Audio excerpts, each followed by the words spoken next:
හරි මේ බලන්න පුතේ 63 වෙනි ගාන බලන්න චුට්ටක්. අනිද්දා 15 වෙනි බ්‍රහස්පතින්දා නම් පෙරේදා දවස හා දිනය වන්නේ කවද්ද කියලා අහනවා. අනිද්දා 15 වෙනි බ්‍රහස්පතින්දාලු පුතේ පෙරේදා දවස හා දිනය. දැන් මං කියලා දීලා තියෙනව නේද කාලේ ඉස්සෙල්ලා පාඩමක් කරා නේද? දිනය කියන්නේ මොකද්ද? දවස කියන්නේ මොකද්ද? දිනය කියන්නේ ඉලක්කම් නේද පුතේ? 10 15 7 8 වගේ. දවස කියන්නේ මොකද්ද? දවස කියන්නේ සවුන්ද අඟහරුවාද බදාද බ්‍රහස්පතින්දා සිකුරාද සෙනසුරාද ඉරිද කියන ওই දවස් හතනේ නේද? දැන් මේ වගේ ගැටලුවක් විසඳනකොට පුතේ ඕගොල්ලෝ අනිවාර්යෙන් දැනගන්න ඕන දින රේඛාවක් ඇඳගන්න. දින රේඛාවක් අඳින්නේ මේමයි. මෙහෙම ඉරක් අඳිනවා. හරිද? මෙහෙම ඉරක් අඳිනවා.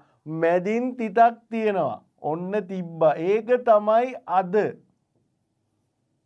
ඉරක් ඇඳා මැදින් තිතක් තිබ්බා. ඒක තමයි අද. ඊට පස්සේ පුතේ මේ පැත්තට වෙන්නේ ගිය පහුගිය පුවා මේ පැත්තට එන්නේ ඉස්සරහට තියෙන ඒවා. අදට ඉස්සෙල්ල දවස කවද්ද? ඊයේ ඔන්න ලියාගත්තා. ඊයට ඉස්සෙල්ල දවස මොකද්ද? පෙරේදා. පෙරේදාට ඉස්සෙල්ල දවස කවද්ද? පළමුදා. ඔන්න ඔහොම ලියාගත්ත මේ පැත්තට. දැන් බලන්න පුතේ අනිත් පැත්තට. අදට පස්සේ දවස කවද්ද? හෙට. හෙටට පස්සේ දවස අනිද්දා. අනිද්දාට පස්සේ දවස මොකද්ද? ඉන් අනිද්දා. ඔන්න ඕකට තමයි දින රේඛාවක් කියන්නේ. එච්චර ලොකු දෙයක් නෙමෙයි පුතේ. දැන් මෙන්න මේ ගානේ තියෙන විස්තර ටික මේකට දාගන්න තියෙන්නේ. මේ බලන්න. අනිද්දා 15 වෙනි බ්‍රහස්පතින්දා නම් අනිද්දා 15 බ්‍රහස්පතින්දාලු මෙන්න බලන්න.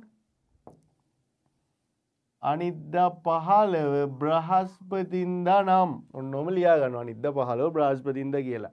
අපිට ඕන පෙරේදා මේ පැත්තටනේ පුතේ මේ බලන්න. මේ පැත්තට වෙනකොට අඩු වේගෙන එන්නේ 15 නම් 14 13 12 11 ඔන්න දිනය හොයාගත්තා 11 කියලා. දැන් අපිට තියෙන්නේ දවස හොයාගන්න. අපි දවස හොයමු. බ්‍රහස්පතින්දා නම් පුතේ බ්‍රහස්පතින්දාට ඉස්සෙල්ලා දවස බදාදා. බදාදාට ඉස්සෙල්ලා දවස මොකද්ද?